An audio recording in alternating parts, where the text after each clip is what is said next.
Bom, pessoal, como vocês já estão aqui, a gente vai iniciar a nossa aula. Hoje, o curso vai ser ministrado inteiramente por mim. Então, para não ficar também muito maçante, muito cansativo, eu deixo vocês à disposição, né, vou ficar à disposição e deixo vocês muito à vontade. Se quiserem participar, comentar alguma coisa, eu fiz bastante, né, slides, bastante PowerPoint, por quê? Porque eu entendo que essas matérias, que esses temas que a gente está tratando nesse curso, não são temas assim muito divertidos, muito fáceis de serem, né, ministrados sem a explicação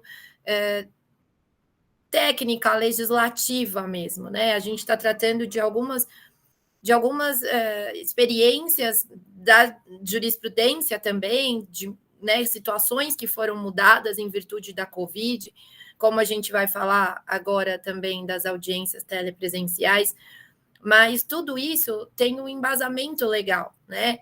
Principalmente a parte de recursos também, toda essa normativa, a gente não pode esquecer. Então, a gente não tem muito como trazer de uma forma mais dinâmica, mais interativa, porque é estritamente o rigor da lei, das súmulas, o que a gente precisa saber ou não para ter um conhecimento daquele recurso que a gente vai interpor.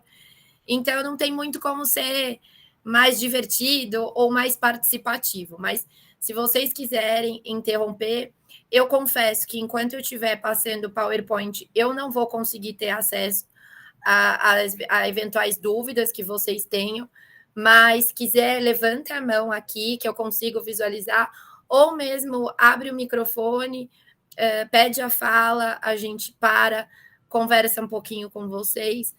Lembrando que minha voz ainda não está 100%, então eu vou tentar fazer de tudo para conseguir chegar ao final dessas 2 horas de aula com ela o melhor possível, mas são 2 horas seguidas, então se tiver que parar alguma coisa, até para vocês falarem alguma coisa, até para me ajudar, eu agradeço bastante, mas acho que a gente consegue chegar no final das 2 horas falando tudo o que precisa.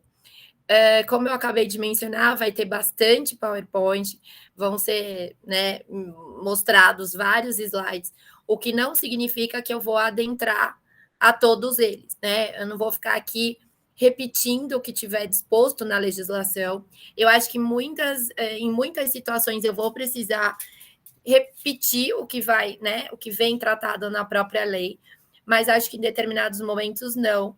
Então eu só vou deixar no material mesmo o que consta na legislação e o que for mais importante, a gente vai tratar e vai mencionar, tanto na parte das audiências quanto na parte dos recursos. Então, eu vou começar.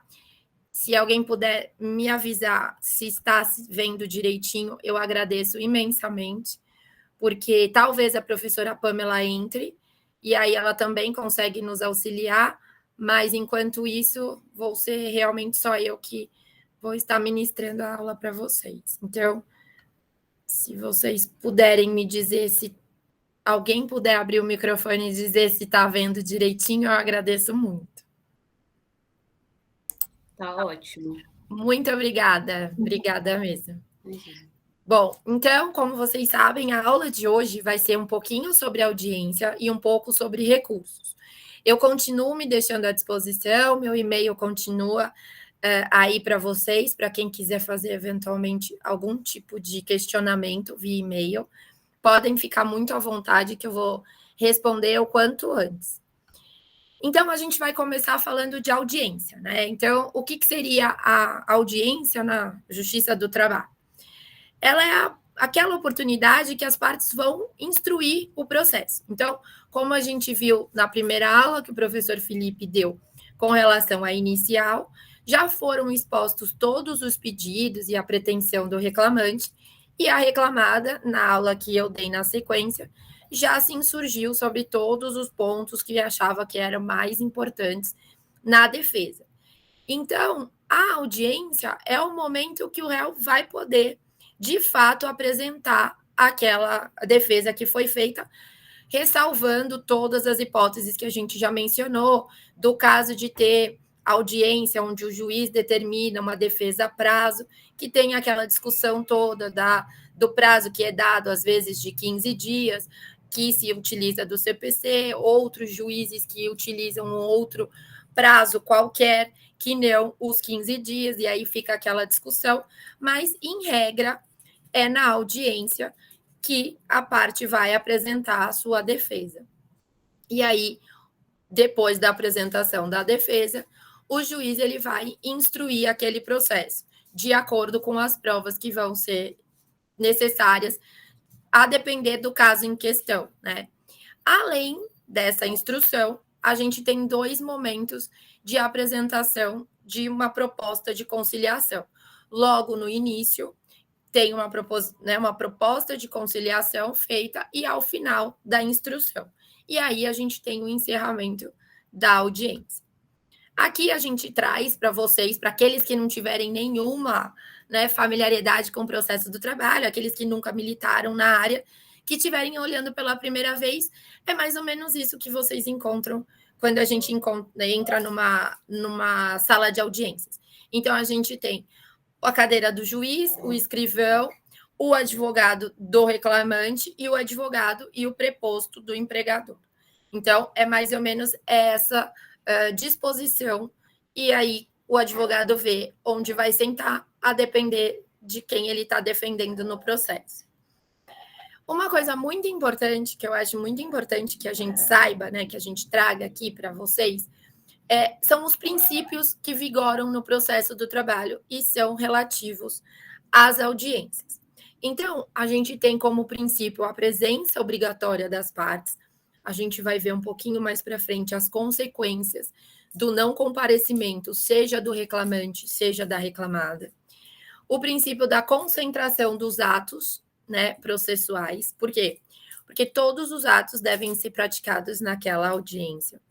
A publicidade, a gente também vai ver que, em alguns casos, esse princípio da publicidade vai comportar algumas exceções nos casos em que o processo tramita, né, sob segredo de justiça. A gente tem o princípio da oralidade, porque quando a gente percebe no processo do trabalho, até mesmo o prazo da apresentação de defesa, vocês desculpem, mas minha cachorrinha, ela espera o momento de eu dar aula para começar a latir, né? Vocês já perceberam na última aula. E o princípio da oralidade, ele quer dizer justamente isso, que a apresentação de defesa pode ser feita oralmente pela reclamada, com os 20 minutos que é dado na CLT. A gente também tem o da imediatidade na produção das provas pelo juiz e o princípio conciliatório, que são aquelas 2 oportunidades de conciliação que são ofertadas durante a audiência de instrução. E aí, o que acontece na audiência trabalhista? A gente vai ter quais seriam os atos praticados em audiência.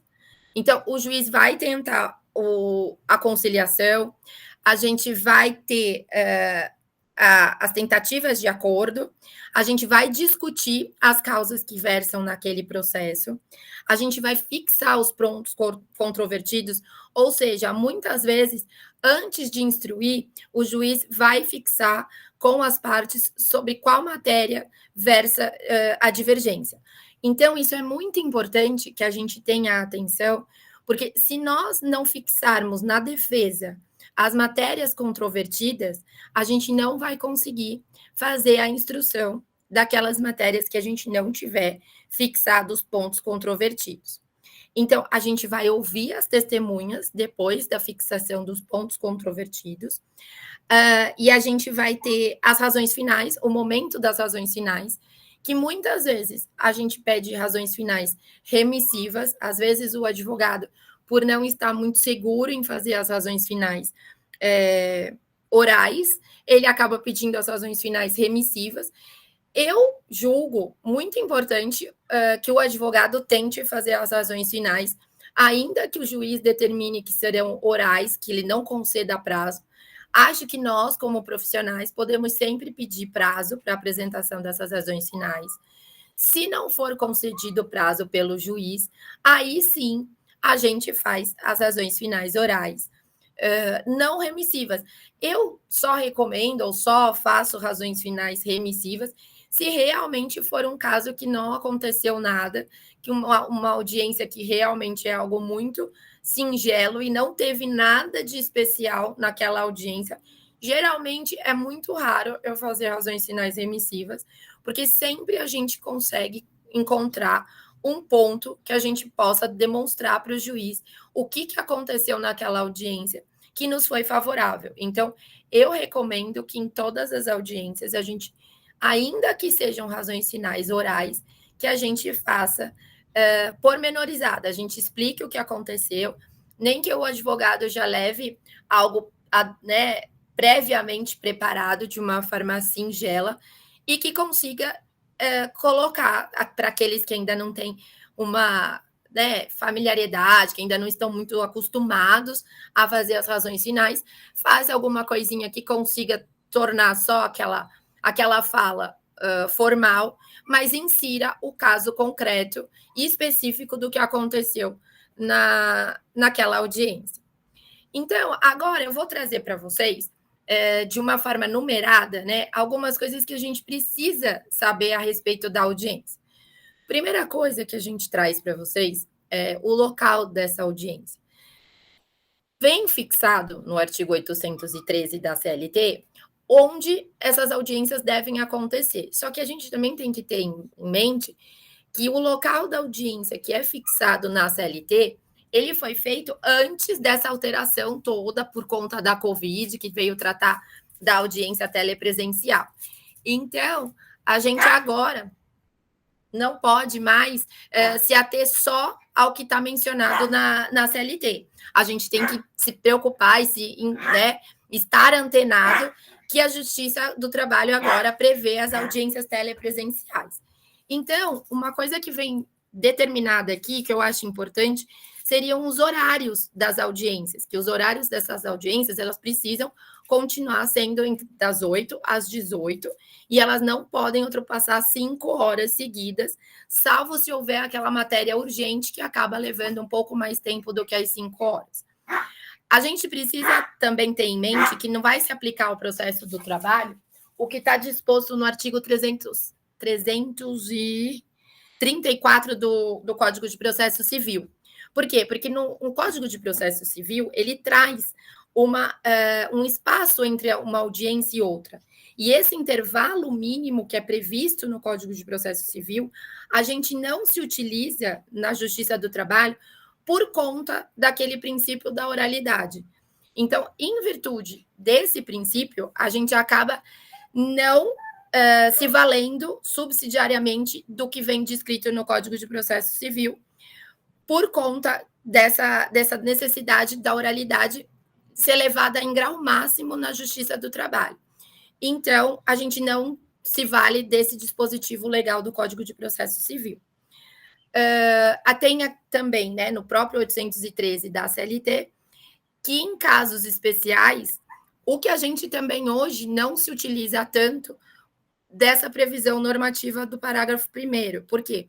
Porque a alteração do local de realização da audiência teria que ter sido comunicado, no mínimo, com 24 horas de antecedência.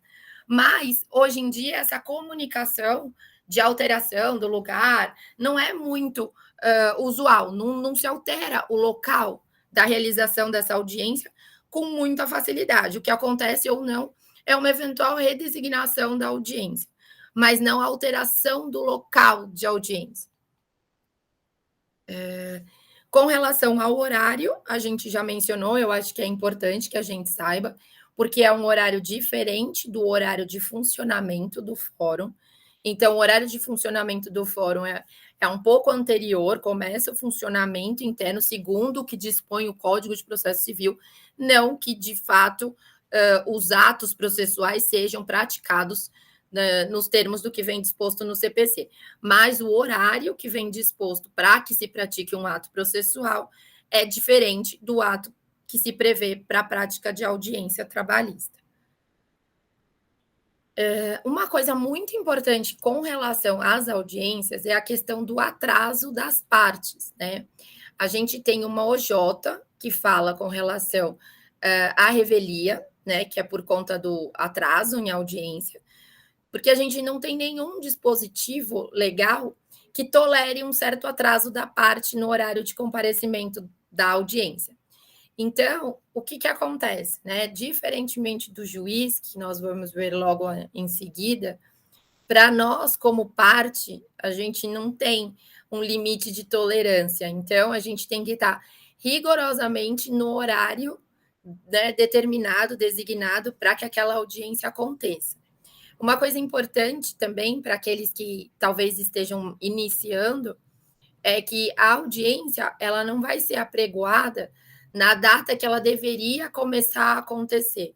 Ela vai ser apregoada no horário efetivo em que a audiência vai realmente se dar. Então, não importa que minha audiência esteja marcada para as 9, se ela de fato vai começar às 10h20, é esse o momento que ela vai ser apregoada, que as partes vão precisar estar ali. Na verdade, a parte precisa estar no horário designado, mas a pena de revelia só vai se dar se no momento que ela for apregoada, seja 10, 10h20, 11, meio-dia, e ela não esteja presente. Então, é no momento que ela é apregoada que vai constar ou não se ela atrasou ou se ela estava presente na hora da audiência. Com relação ao atraso do juiz, a gente tem previsão normativa, né? O artigo 815, ele traz para nós uma previsão de 15 minutos de atraso. Só que eu não sei vocês, mas pelo menos lá no escritório, ou eu não tenho realmente um contato maior com alguém que tenha me dito que, olha, eu esperei o juiz, mas, enfim, esperei ele por 15 minutos e ele não apareceu, eu, por livre e espontânea vontade, fui embora, porque isso dá tanto para a parte reclamante quanto para a reclamada. É diferente de acontecer algum problema com o juiz e for certificado em ata que o juiz não vai comparecer, enfim, que as partes acabam estando dispensadas porque aconteceu um imprevisto. Eu digo da própria parte de livre e espontânea vontade resolver se levantar e ir embora por conta desse atraso judicial.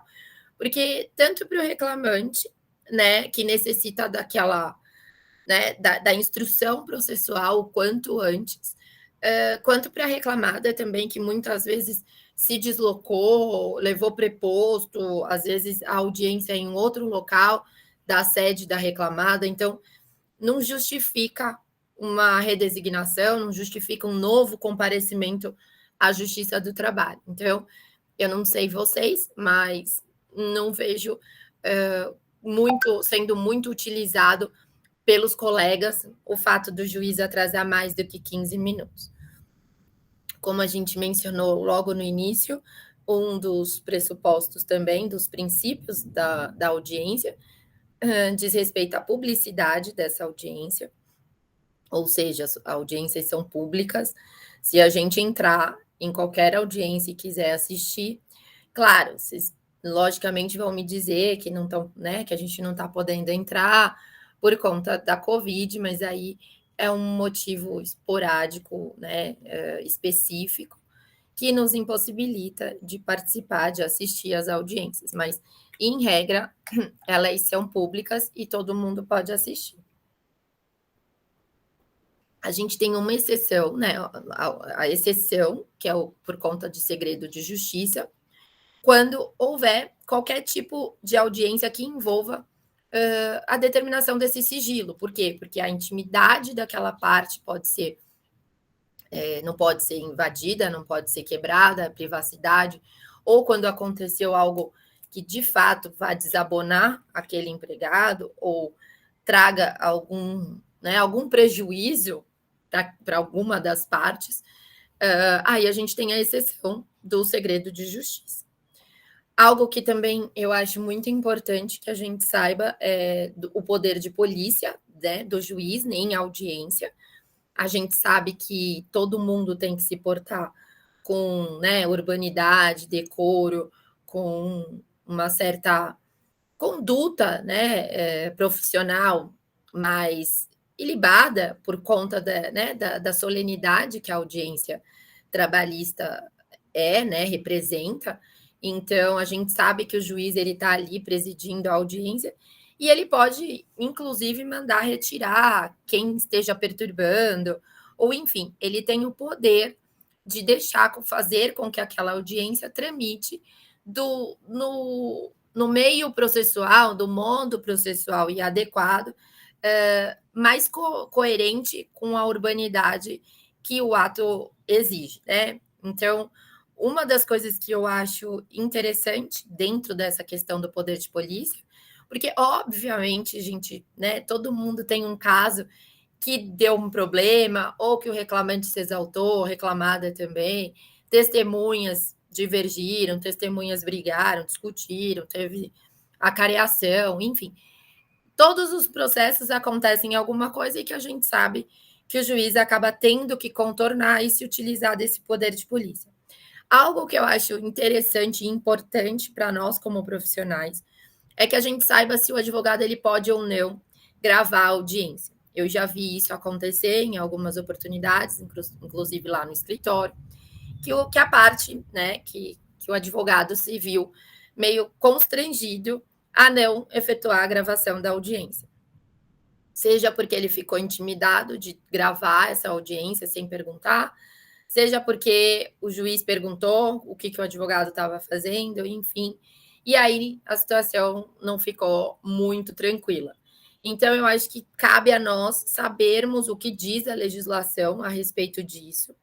Então, dentro do artigo 367 do CPC, que fala sobre a audiência, a gente tem o parágrafo 6º, que ele é específico no que tange, né, no que se refere à gravação das audiências.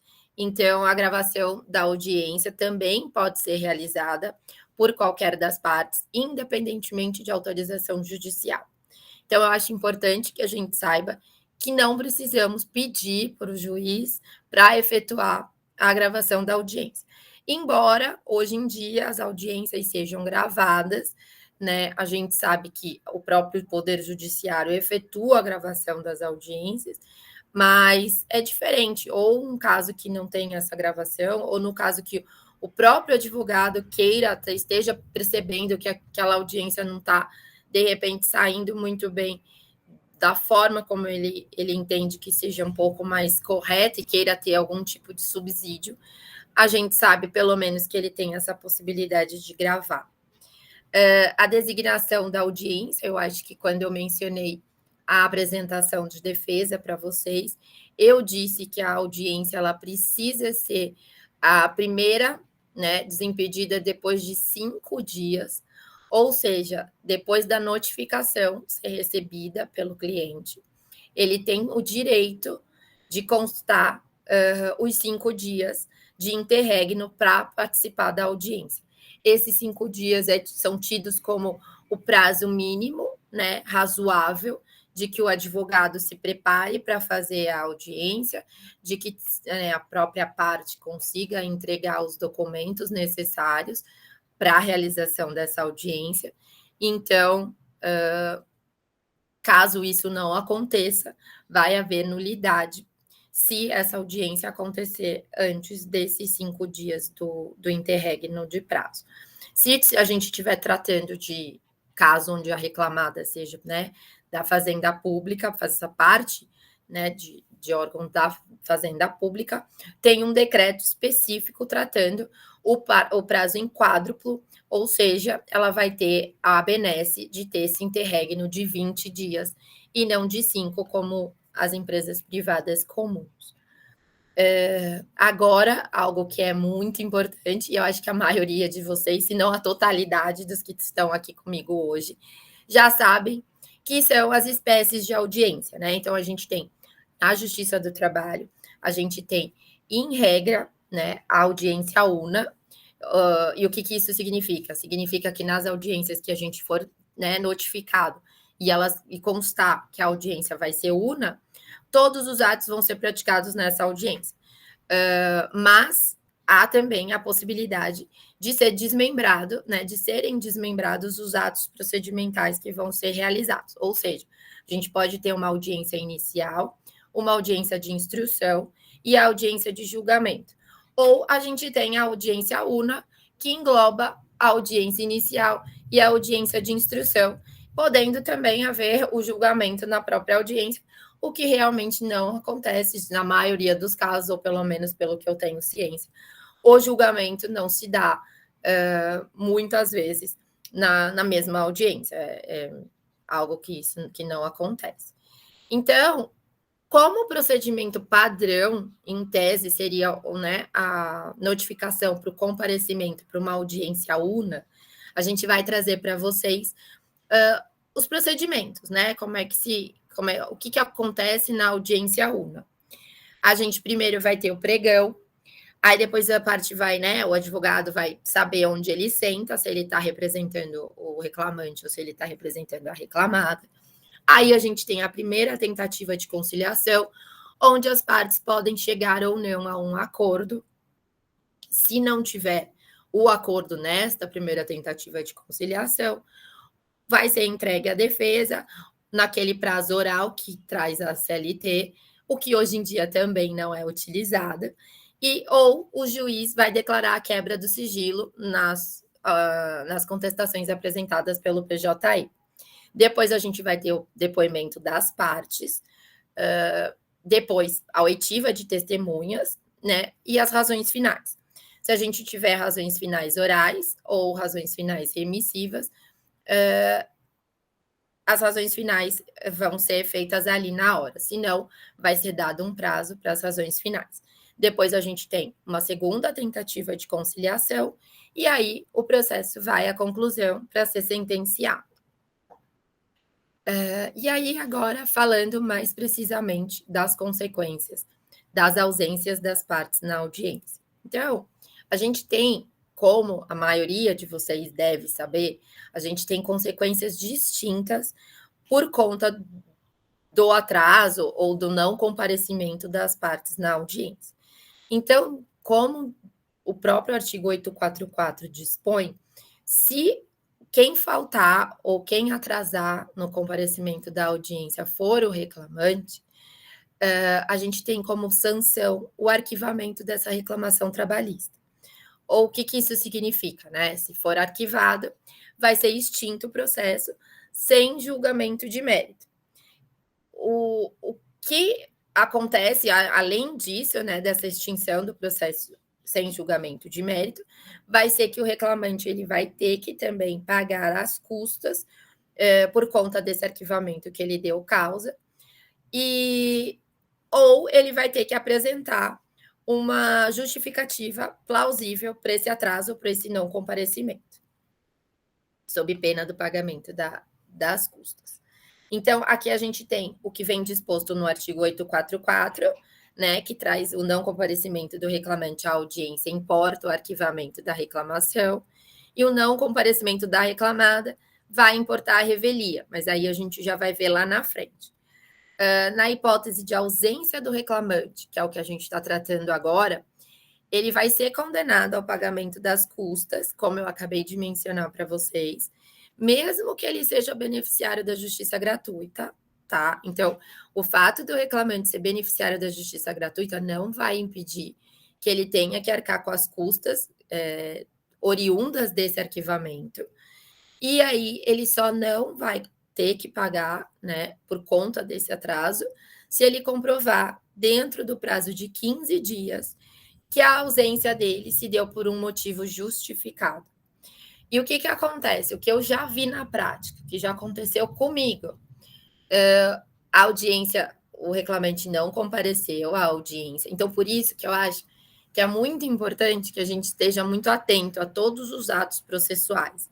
Eu sei que a nossa vida é uma correria, mas eu acho que cada vez mais a gente tem que tentar parar e ver todos os detalhes do processo. Por quê? Porque comigo já aconteceu, o reclamante não compareceu, foi, obviamente, né, a audiência não aconteceu por conta disso, e ele, né, e foi dado, o advogado do reclamante estava em audiência, disse que ele não veio o cliente dele por conta de um motivo, né, imperioso, que ele não conseguia vir, e aí falou que iria comprovar em 15 dias, né, que é o prazo legal, o motivo que justificaria a ausência do cliente. E aí é muito engraçado, porque quando a gente nota atestado médico, muitas vezes, né, a própria parte contrária fala, tudo bem, o reclamante estava doente, não compareceu no dia da audiência, é isso, e já continua, já segue, ciente de que tudo bem, né? Mas nesses casos, eu sempre tento observar e deixaria como dica para vocês se realmente aquele atestado é do dia e do horário da audiência. Porque o reclamante ele trouxe um atestado, né? Na verdade, o advogado juntou aos autos um atestado do dia anterior à data da audiência e que não dava nenhum período de ausência ao trabalho, ou não determinava nenhum tipo de contagem de dias de não comparecimento ou de ter que ficar resguardado, não era nada nesse sentido. Então, foi extinto o processo sem julgamento de mérito e o reclamante foi condenado ao pagamento das custas. E é importante que a gente saiba e que, caso o reclamante não pague as custas, quando a gente fizer a defesa do novo processo, é interessante que a gente verifique esse pagamento, porque esse pagamento ele é uma condição para que o reclamante possa propor a nova reclamação trabalhista. Então, ele acaba sendo condicionante do ingresso da reclamação trabalhista pelo reclamante, uma vez que há o arquivamento. Agora, a gente tem ainda algumas situações com relação ao não comparecimento do reclamante, mas agora não na audiência una, né? A gente vai tratar do não comparecimento do reclamante no caso de audiência de instrução, ou seja, a gente não está falando mais da regra geral. Aqui a gente está falando no caso em que foi permitido o fracionamento dessa audiência. Então, já teve a audiência inicial, agora seria a audiência de instrução ou em prosseguimento, que também alguma parte da doutrina se refere a essa audiência dessa forma. Então, a gente tem duas súmulas que a gente tem que ficar bem atento e ter bastante ciência com relação a elas, que tratam da ausência do reclamante na audiência de instrução. Em ambos os casos, né, no caso de audiência de instrução, a gente tem a confissão quanto à matéria de fato, e não mais o arquivamento. Então, no caso do reclamante em si, a gente vai ter a confissão quanto à matéria de fato.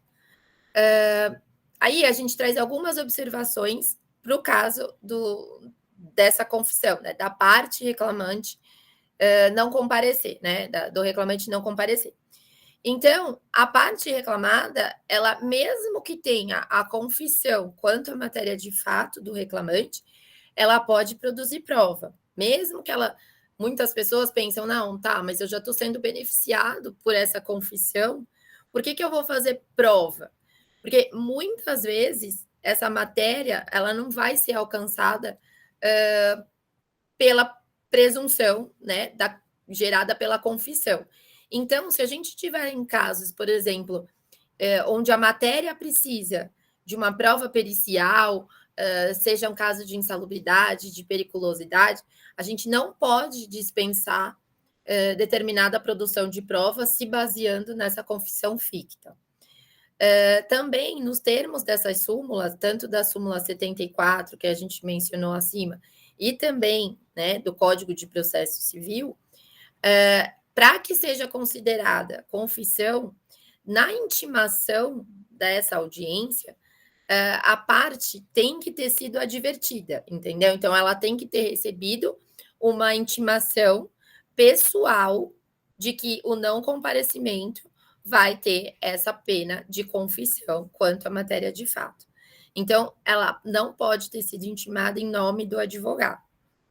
E também nos termos da própria CLT, se por conta de algum motivo justificável o reclamante não puder comparecer, ele pode se valer do comparecimento de um colega que tenha conhecimento dos fatos, que tenha trabalhado com ele, ou do próprio sindicato. Agora a gente vai falar da audiência também em prosseguimento, né, da audiência inicial ou UNA, mas o não comparecimento da reclamada, né? Então, a ausência da reclamada, ela gera um efeito diverso da ausência do reclamante. Então, a ausência da reclamada vai gerar tanto o efeito da revelia. Essa é uma questão bem polêmica e bem discutível hoje em dia, principalmente por conta da alteração do 844 da CLT, por causa da lei, né, da reforma trabalhista, da lei 13.467, como a gente vai ver, né, na sequência. Por quê? Porque embora o caput, salvo engano, desse artigo mencione que o não comparecimento da reclamada importa na revelia e na confissão quanto à matéria de fato, nos casos das audiências que forem, né, iniciais ou UNA, principalmente a inicial vai ser a revelia ou UNA, né, que também vai ter a confissão quanto à matéria de fato. A gente tem uma alteração proposta pela lei da reforma que traz no parágrafo 5º uma possibilidade se o advogado comparecer, mas isso a gente vai ver na sequência. Então, a lei traz como consequência do não comparecimento da reclamada nas audiências iniciais ou UNAs, o fato dele ser revel, né, da reclamada ser revel, e também confessa quanto à matéria de fato. A gente tem uma súmula 122 do TST, que trata da revelia e o atestado médico. Então, é importante, por conta para que se evite, né, se tente evitar a declaração da revelia, que quando a parte for tentar justificar a sua ausência com base em atestado médico, é importante e é, né, necessário para a Justiça do Trabalho que nesse atestado médico conste a impossibilidade expressa, né, daquela pessoa se locomover ou, né, um eventual preposto, que seria a única pessoa que poderia se locomover naquela audiência, não poder ser representado por essa pessoa que estava impossibilitado de comparecer. Então, a súmula diz o seguinte: a reclamada ausente à audiência em que deveria apresentar defesa, ela vai ser revel, ainda que presente o preposto, munido de procuração, podendo ser elidida a revelia mediante a apresentação de atestado médico, que deverá declarar expressamente a impossibilidade de locomoção do empregador ou do seu preposto no dia da audiência. Então, se não comparecer o preposto ou o sócio da reclamada, para a ausência deles não ficar caracterizada como revelia, há necessidade de que o atestado médico traga a impossibilidade do deslocamento. Ainda com relação ao não comparecimento da parte, agora, na audiência de instrução, o que a gente tem nos termos da súmula 74 do TST é que a ausência da reclamada vai caracterizar a confissão quanto à matéria de fato. Então, a prova pré-constituída, ela vai poder ser admitida para tentar afastar essa confissão, só que não vai ser possível a produção de provas naquela audiência. Então, se tiver juntado alguma prova que sirva para tentar afastar a confissão, ok. Do contrário, ela não vai poder, não vai ter possibilidade de produção de provas. Então, o artigo 843, ainda da CLT, menciona que a reclamada pode ser representada em audiência por gerente, preposto, desde que eles tenham conhecimento dos fatos. Agora, também não tem mais aquela dúvida e aquela polêmica com relação ao preposto ser necessariamente empregado. Por conta da reforma, a gente não tem mais essa discussão, sabendo que agora o preposto não precisa ser empregado. A reforma trabalhista, ela inseriu o parágrafo 3º, tornando desnecessária a condição de ser empregado, como a gente acabou de mencionar. E tinha também muita discussão por conta do Estatuto da OAB, que o Estatuto prevê que o advogado ele não pode atuar simultaneamente como preposto e advogado. Então, se isso acontecer, não vai mais, né? A parte tem que estar sabendo que ela não pode, o advogado não pode acumular as duas atribuições, sob pena de ser expedido ofício para a OAB. E algo interessante, né, que muitas vezes a gente também nem para pensar, mas e se as duas partes não comparecerem na audiência, né? Então, a gente precisa também ter ciência de que se esse não comparecimento se trata de uma audiência inicial ou una, ou se trata do não comparecimento das duas partes na audiência de instrução. Se a gente estiver falando do não comparecimento de ambas as partes na audiência inicial ou una, a gente tem como consequência o arquivamento da reclamação trabalhista. Se a gente tiver como, se for uma audiência de instrução e as duas partes não comparecerem, o que vai acontecer é a aplicação da pena de confissão para as duas partes. E aí isso vai significar o quê? Vai significar que o juiz vai analisar o ônus da prova de cada parte e vai verificar quem não produziu que prova que era do seu ônus. Ou seja, o reclamante tinha o ônus de comprovar a jornada extraordinária, por exemplo, e aí, então, ele não compareceu, ele não vai fazer jus a esse pedido. Ah, não, a reclamada tinha o ônus de comprovar a justa causa. Ah, tá, mas ela não compareceu, ela não produziu o ônus, e aí ela não conseguiu se desincumbir. Então, é mais ou menos nesse sentido que eu acho que o juiz vai passar a analisar essa questão. Então, aí é aquilo que a gente estava falando com relação à revelia. Agora eu acho que é uma questão nova, porque o 844, no parágrafo 5º, trouxe essa possibilidade, mas a gente ainda encontra duas correntes com relação à ausência do advogado em audiência. Então, se o advogado não comparecer, né? Então, agora, como é que a gente fica nessa questão do advogado não comparecer? Antes de falar da questão de só comparecer o advogado e não comparecer o preposto. Se o advogado não comparece, a gente ainda tem duas correntes. A primeira é que se aplica o 791 da CLT, ou seja, não teria maiores consequências, porque na Justiça do Trabalho, o 791, ele prevê o ius postulandi, ou seja, se a própria parte ela pode se valer, né, do jus postulandi, por que ela não poderia continuar a audiência, já que o advogado dela não compareceu? Por que ela não poderia atuar sem a presença do advogado? Claro que o juiz, o magistrado, ele vai certificar, ele pode certificar a OAB por conta dessa falta do profissional. Mas, para essa corrente, as partes poderiam continuar a prosseguir no deslinde do feito, independentemente da presença do advogado.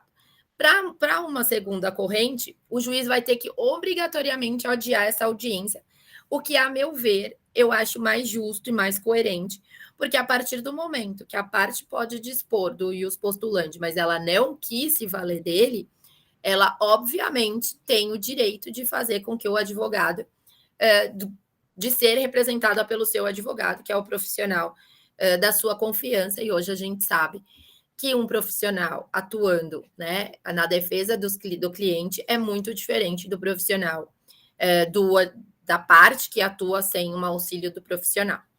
A gente tem, por fim, a questão da conciliação, que é uma decisão irrecorrível para as partes, salvo para a Previdência Social, obviamente. Cabe uma ação rescisória posteriormente, se as partes quiserem discutir alguma coisa com relação a essa homologação do acordo. E a gente tem que ter em mente também que essa homologação de acordo, ela é uma faculdade do juiz, tá? Então, a gente muitas vezes pensa que o juiz vai homologar aquele acordo, ou enfim, que as partes estão ali compondo e o juiz vai obrigatoriamente aceitar aquilo que está sendo decidido, acordado, e não é isso que acontece. O juiz ele pode de uma certa forma, entender que o empregado está sendo lesado naquela discussão, e aí ele não vai homologar. Aí a gente tem uma resolução do Conselho Superior da Justiça do Trabalho, regulamentando a aplicação da audiência de conciliação e mediação no processo do trabalho.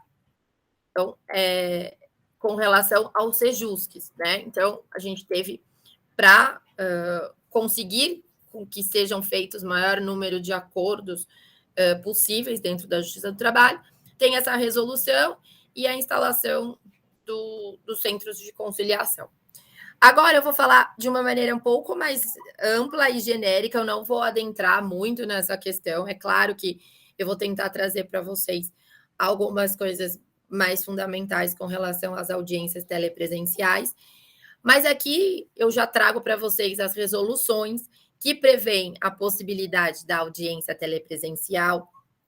A gente sabe que no começo, no início, essas audiências elas eram mais marcadas para fins de conciliação e para as audiências iniciais, mas a gente começou a perceber que, por conta da pandemia, a nossa situação pandêmica não ter melhorado e, de uma certa forma, ter dado certo a utilização dessas audiências, a gente acabou se valendo cada vez mais delas. A gente tem que também trazer aqui uma informação relevante com relação à não aplicação do Código de Processo Civil. Na verdade, assim, a gente não aplicava, mas já o Código de Processo Civil já previa nos seus dispositivos, no 236, parágrafos seguintes, em algumas situações, já havia previsão processual de alguns atos serem praticados de forma remota. Então, a gente já tinha essa possibilidade, até de oitiva de parte ou de testemunha, de forma virtual, prevista no Código de Processo Civil, mas não era utilizado no processo do trabalho. Com relação, então, às audiências telepresenciais, a gente viu que nesse contexto, né, de poder facilitar, né, e viabilizar, inclusive, né, a prestação jurisdicional e fazer com que aqueles jurisdicionados continuassem tendo acesso à justiça, o Conselho Superior da Justiça do Trabalho lançou um ato conjunto consolidando e uniformizando a regulamentação desse trabalho remoto temporário e do funcionamento dos serviços, né, do Poder Judiciário de forma não presencial. Dentro desses serviços, também estão a realização dessas sessões de julgamento que são telepresenciais, sempre de acordo com o que dispõe o Conselho Nacional de Justiça. Aí, o que a gente tem? Né? Teve uma decisão no pedido de providência mencionando com relação às audiências, né, una e de instrução, por meio virtual, que elas não deveriam ser realizadas somente se o pedido fosse comum das partes, né? Então, o que acontece? Por força desse pedido de providência, houve uma determinação, uma instrução de que essas audiências de instrução agora só passassem a acontecer se fossem de comum acordo entre as partes. E se uma das partes não concordasse,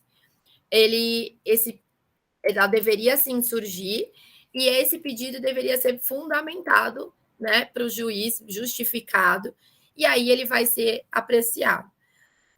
Pode também haver qualquer tipo de fracionamento a critério do juízo, se não for constatada algumas condições para as práticas dessas audiências telepresenciais, de uma maneira mais segura. Então, se de uma certa forma não for constatada a possibilidade de realização dessa audiência de uma maneira confiável para a colheita dessa prova, pode haver, inclusive, um desmembramento da audiência para que isso se dê de uma maneira mais confiável e correta possível, né?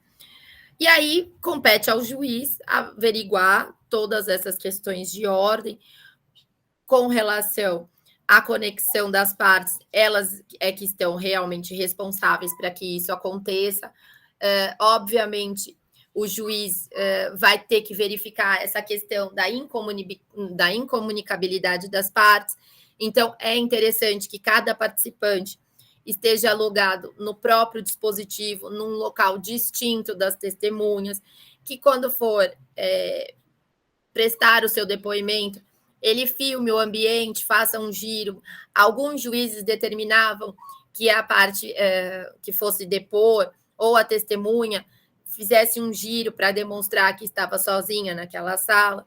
Hoje em dia também, o anfitrião da sala deixa as partes numa quando da instrução processual, para que uma parte não ouça o depoimento da outra, a parte que vai estar aguardando para ser ouvida vai ficar numa outra sala, que não a sala que está acontecendo a audiência.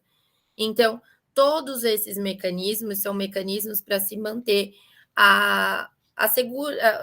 para se assegurar que aquela audiência está tramitando da forma mais correta possível, sendo preservado a incomunicabilidade daquela parte que está depondo, enfim, para que não haja nenhum tipo de benefício para qualquer uma das partes.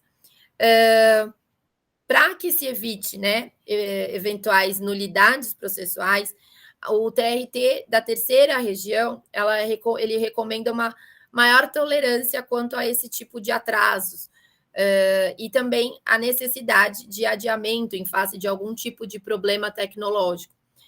Tudo para que se preserve o contraditório devido ao processo legal e o acesso à justiça.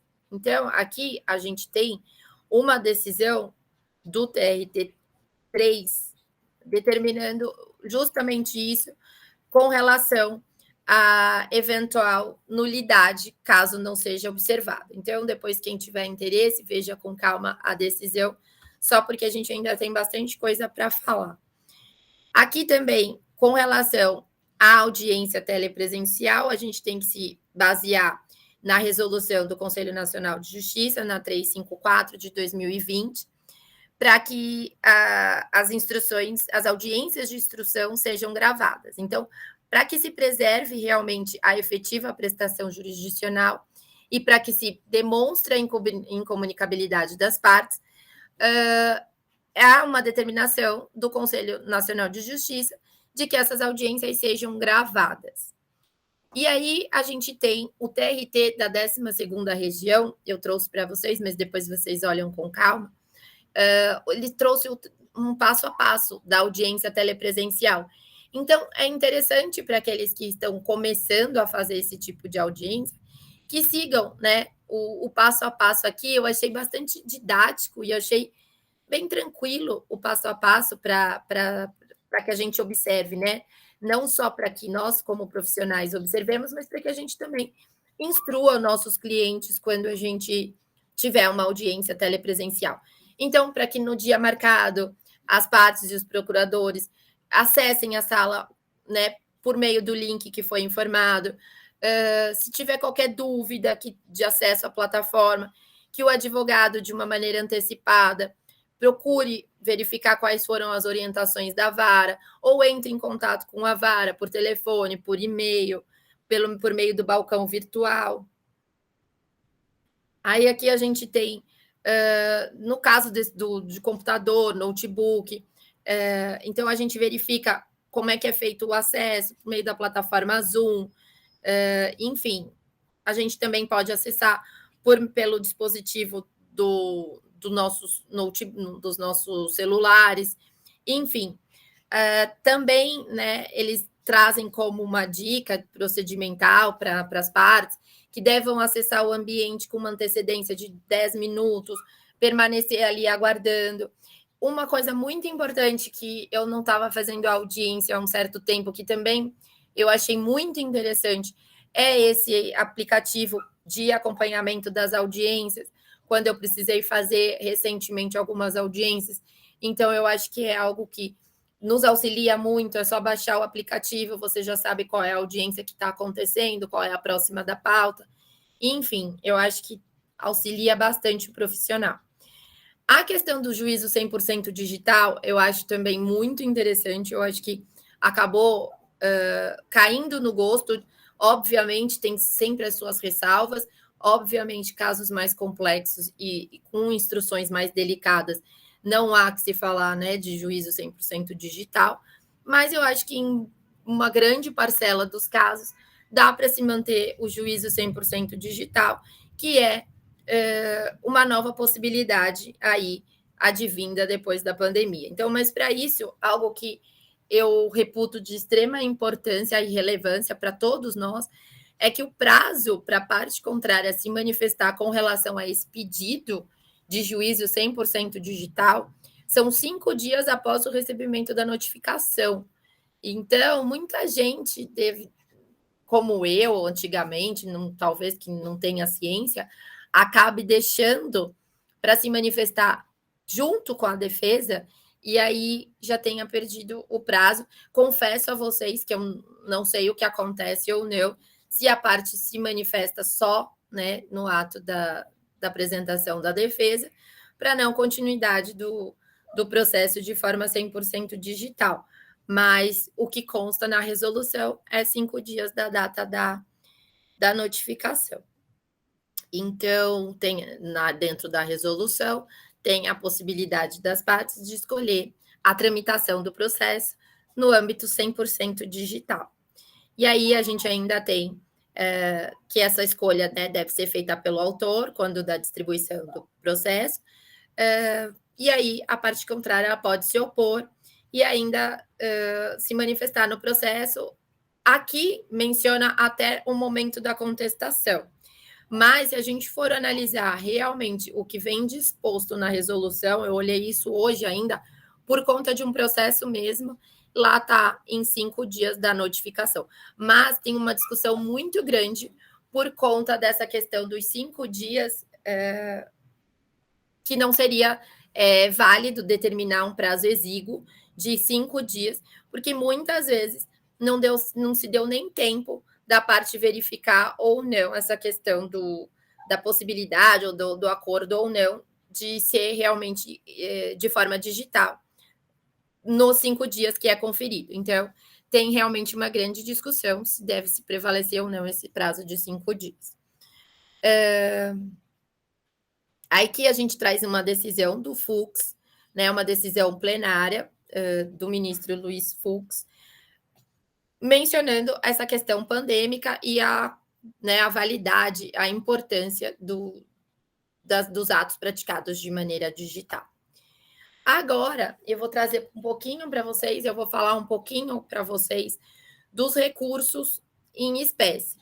Mas antes disso, eu queria saber se alguém quer falar alguma coisa, se alguém quiser se manifestar com relação a alguma coisa, né, de ato praticado em audiência ou alguma coisa que queira trazer como um exemplo ou alguma situação, que pode ficar muito à vontade que a gente vai comentar e vai participar. Agora, se ninguém, né, quiser falar nada, por enquanto a gente prossegue e, enfim, a gente vai falar um pouquinho dos recursos em espécie. Então, eu vou continuar falando dos recursos em espécie. Claro que eu não vou conseguir adentrar a fundo em cada recurso. Acho que para a gente falar realmente dos recursos um a um, de uma maneira um pouco mais detalhada, a gente precisaria dividir esses recursos e falar em aulas um pouco menores, mas específicas de cada recurso. Então, como a gente vai tratar um pouquinho dos recursos em espécie, vou tentar trazer para vocês algumas hipóteses normativas, algumas situações que são importantes para que a gente analise e observe em cada recurso e que a gente, pelo menos, consiga, a partir desse momento, ter uma noção, nem que seja de uma forma não aprofundada, mas que a gente tenha uma noção básica das principais situações normativas dentro de cada recurso que a gente vai tratar. Então, primeiro a gente vai falar do recurso ordinário. Esse recurso, a meu ver, é um recurso muito importante. Após a defesa, que é o ato processual mais importante por conta, né, da reclamada, da parte reclamada, a gente tem o recurso ordinário. Por quê? Porque é a última oportunidade que a gente ainda vai poder discutir as questões de fatos e provas. Então, para que a gente saiba quando a gente pode utilizar do recurso ordinário, a gente tem no próprio conceito que ele é uma medida recursal cabível em face da sentença de primeiro grau, seja ela de mérito ou não. Então, para que a gente se utilize do recurso ordinário, ainda que a decisão não seja de mérito, a gente pode se valer dele. Então, vai caber para a instância superior. Esse recurso é dirigido para as instâncias superiores, né, para o TRT, obviamente, das decisões definitivas ou terminativas, no prazo de 8 dias. Nas decisões definitivas ou terminativas dos TRTs, é só quando ele tem a competência originária. Aí também vai caber, se o TRT for competente originariamente, vai caber para o TST no prazo de 8 dias. Qual é o objetivo? O objeto, né? Qual seria o objeto ou o objetivo também do recurso? Ele vai querer ou anular ou reformar uma sentença de natureza, seja ela declaratória, constitutiva ou negativa. Então, a gente quer a reversão do que foi decidido. Em tese, esse recurso ele vem constando apenas com o efeito devolutivo. Mas não quer dizer que a gente não possa pretender a atribuição de efeito suspensivo. A gente, para isso, precisa fazer um pedido dirigido ao relator ou ao próprio tribunal, que vem previsto essa possibilidade no artigo 1029, parágrafo 5º do Código de Processo Civil. E como é que ele é interposto? Ele é interposto por petição, que vem acompanhada das razões. A petição, que é dirigida para o juízo ACO, e as razões, que são dirigidas para o juízo adquém. A fundamentação é livre, mas as razões devem ter pertinência com o fundamento da sentença. Ou seja, a gente não pode ter uma inovação recursal. Eu já peguei alguns recursos onde eu adoraria mencionar algumas outras coisas, mas a gente não pode. E não é porque o profissional que fez a defesa não é um profissional competente ou não. É que às vezes não se atentou ou muitas vezes foi por uma linha e aí acabou a nossa possibilidade de rebater de uma forma diversa no recurso ordinário, porque a gente não pode inovar em âmbito de recurso ordinário. É um recurso que exige preparo, ou seja, a gente tem pagamento de custas e de depósito recursal. Então, as custas, no caso de procedência total ou em parte, fica a cargo da reclamada. A extinção sem julgamento de mérito ou a improcedência fica a cargo do reclamante. O depósito recursal é só da parte reclamada. A gente tem a possibilidade de contrarrazoar esse recurso no prazo de 8 dias. E o juízo de admissibilidade é feito tanto no juízo ACO quanto no juízo adquém. Então, a gente conta com 2 juízos de admissibilidade. O artigo 1013, parágrafos 3º e 4º do Código de Processo Civil e a súmula 393 do TST trazem algumas hipóteses de julgamento imediato perante o tribunal. Então, assim, o tribunal de plano, ele pode reformar essa sentença que está sendo discutida, ele pode decretar uma nulidade por não ter sido congruente com os limites da petição inicial, por exemplo, porque foi um julgamento ultra ou extra petita, de plano, o tribunal pode, sim, né, ajustar essa questão. O tribunal também pode constatar e julgar uma eventual omissão no exame de algum daqueles pedidos que foi feito. Ele também pode decretar uma nulidade da sentença por falta de fundamentação. E em caso de reforma de decadência ou de prescrição, ele pode julgar a causa se não precisar de dilação probatória. Então, essas hipóteses, o tribunal ele já pode, de plano, decidir, sem necessidade de determinar que seja apreciada no juízo de primeiro grau e não seja considerada uma supressão de instância.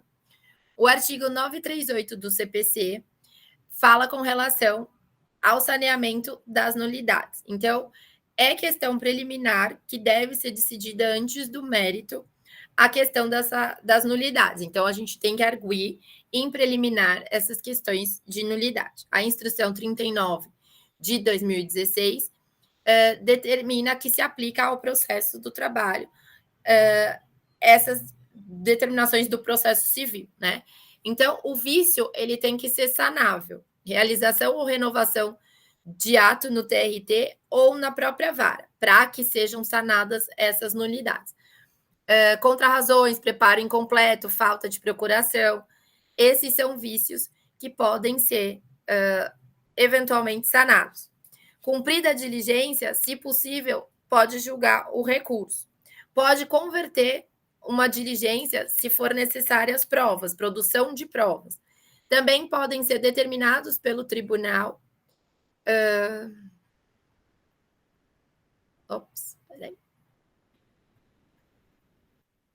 Também podem ser determinados pelo próprio tribunal. Aí eu não consigo ler o que está escrito aqui embaixo. Espera aí. Acho que eu estava. Bom, eu não consigo ler o final, mas aí qualquer coisa vocês leiam o parágrafo 5º, por favor. No procedimento sumaríssimo. Então, o recurso ordinário no processo sumaríssimo, ele tem um trâmite um pouco diferente do processo ordinário. Então, no procedimento sumaríssimo, o RO ele é imediatamente distribuído e relatado em 10 dias para ser posto em pauta de julgamento sem revisor. Então, é um trâmite procedimental diferente do processo comum, né, do processo do rito ordinário. Tem hipóteses em que pode precisar de parecer oral do Ministério Público do Trabalho, ao invés de parecer escrito, e é registrado na própria certidão. O acórdão é feito por meio de uma certidão de julgamento, se a sentença for mantida. Então, se a sentença for mantida, a certidão de julgamento ela vai servir como o próprio acórdão. No parágrafo 2º do 895 da CLT, determina que os tribunais podem designar turmas específicas para julgar apenas os ROs de procedimento sumaríssimos. Agora, a gente vai falar um pouquinho do recurso de revista. Então, é muito importante, o que eu vejo muito, né, principalmente quando as pessoas com menos experiência nesses recursos, o recurso de revista, a meu ver, é um recurso muito técnico, né, muito trabalhoso. Eu acho que não é muito simples de ser feito. Eu acho que se eu pegar para vocês decisões de indeferimento do recurso de revista lá do escritório, é algo surreal a discrepância dos indeferimentos. Se você reproduz a decisão, né, a decisão do acórdão, a decisão combatida, você está reproduzindo a íntegra. Se você não reproduz, se você coloca só alguns trechos, você não trouxe a apreciação, a matéria que você gostaria de ver revertida. Então, assim, a gente não tem um procedimento padrão de ser adotado para que a gente saiba que aquele recurso de revista vai ser conhecido.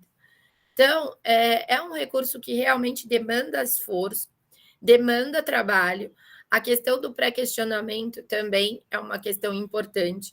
A questão da transcendência, mais ainda, porque para que se considere um recurso com transcendência, hoje é muito complicada essa questão. Então, não é um recurso muito simples. Mas uma coisa que eu vejo com muita frequência e que eu acho que é uma das coisas que a gente mais deveria tentar evitar é que, assim, o recurso de revista ele não vai mais discutir as provas que foram produzidas. Eu sei que talvez seja nosso, né, do ser humano, a gente não se conformar com algumas decisões que, pô, já estava claro, eu provei, eu demonstrei. Tem horas que é difícil mesmo, tem horas que a gente sabe, né? A gente tem que ser honesto com os nossos princípios e valores e saber que tem muitos casos que não, a gente realmente não tinha como ganhar aquele processo. Mas tem realmente algumas hipóteses que a gente se sente meio questionado, né? A gente fica um pouco chateado, porque a gente acha que ali a gente conseguiu demonstrar de fato. E aí eu vejo que muitas pessoas acabam trazendo todas aquelas questões fáticas no recurso de revista. Mas o que acontece? A gente tem que tentar separar essa questão, na hora do recurso de revista, a gente tem que tentar tirar aquela insatisfação ou todas aquelas questões que já foram, de uma certa maneira, discutidas, né, na fase de instrução, e entender que agora a gente está falando de um recurso que tem uma natureza extraordinária. Ele vai caber com um outro objetivo. Ou ele vai querer uniformizar o entendimento dos tribunais, porque a justiça, o poder judiciário entende que os tribunais eles não podem divergir muito de entendimento para que as partes não fiquem discrepantes as decisões dos tribunais, para que tenha uma certa uniformização dessa interpretação da lei.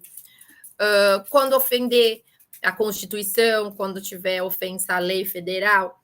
Então, a gente já não está mais avaliando essa questão da decisão ter sido justa ou não, da decisão ter apreciado ou não corretamente os fatos e as provas.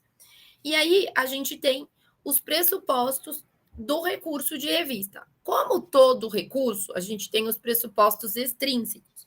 Então, a gente tem a regularidade formal, que é a petição acompanhada das razões, a gente tem o depósito recursal, da mesma forma que a gente tem no recurso ordinário.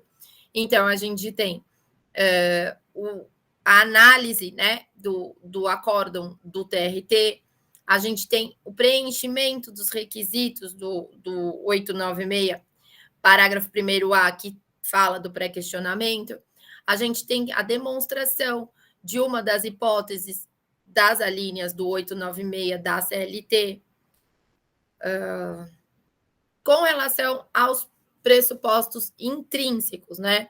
A gente já tem também a questão da legitimidade, a gente tem a questão da sucumbência, do interesse, o pré-questionamento, a matéria pré-questionada.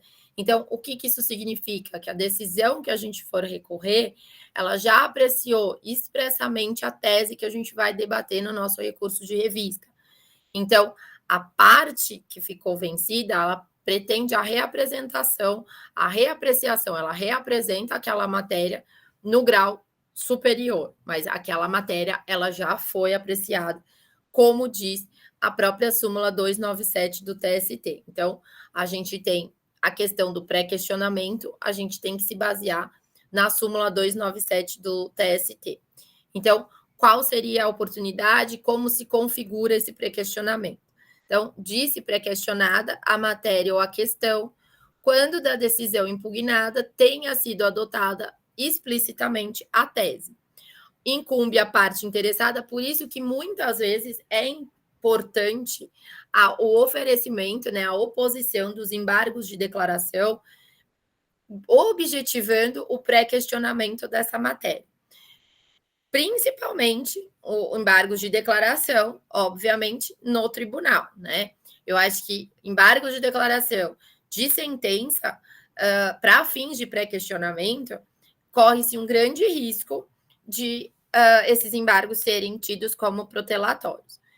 E também essa súmula traz a consideração de pré-questionamento daquela questão que foi uma questão invocada nos recursos principais, sobre a qual o tribunal se omitiu de pronunciar a tese a respeito, ainda que a parte tenha apresentado o embargo de declaração.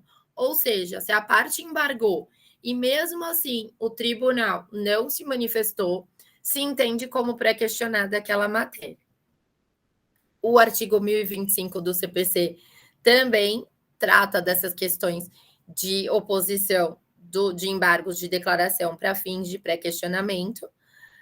E aí a gente tem umas outras menções muito importantes nas OJs, né? Aí a OJ 118 da SDI 1 fala que não precisa de referência expressa do dispositivo legal.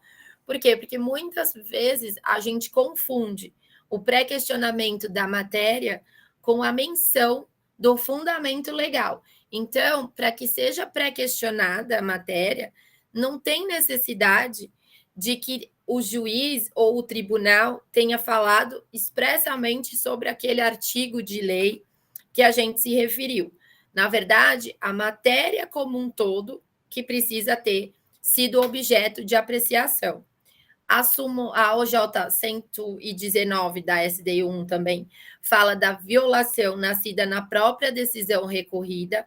Então, essa OJ traz quando a violação vier da própria decisão que a gente está recorrendo, também se entende como pré-questionada. Por quê? Porque muitas vezes não tinha como a parte arguir logo na primeira instância acerca de uma questão que não foi motivada, que não aconteceu nas instâncias ordinárias, não aconteceu na primeira instância. Por exemplo, a decisão pré-questionada veio do próprio acórdão na segunda instância. Então, se entende como pré-questionada essa matéria, ainda que não tenha sido ventilada antes dessa decisão ter sido proferida. A súmula 126 do TST menciona que é uma súmula muito, muito utilizada para indeferimento do recurso de revista. Ela menciona que não cabe recurso de revista para fins de reexame de fatos e provas. Ou seja, não adianta a gente mencionar que não foi bem apreciada a questão, que não foi realmente provada aquela questão, ou que a parte provou, por exemplo, a parte reclamada, provou que o reclamante não fazia jus àquela pretensão, àquele direito. Por quê? Porque para os tribunais já se entende superada aquela questão do direito da parte em si. O que vai se discutir é se aquela decisão fere princípios e normas maiores que extrapolem aquele processo. Se são divergentes de outros tribunais, se está ofendendo a legislação, se ofende a Constituição Federal, não se preocupa mais com o direito de A ou o direito de B.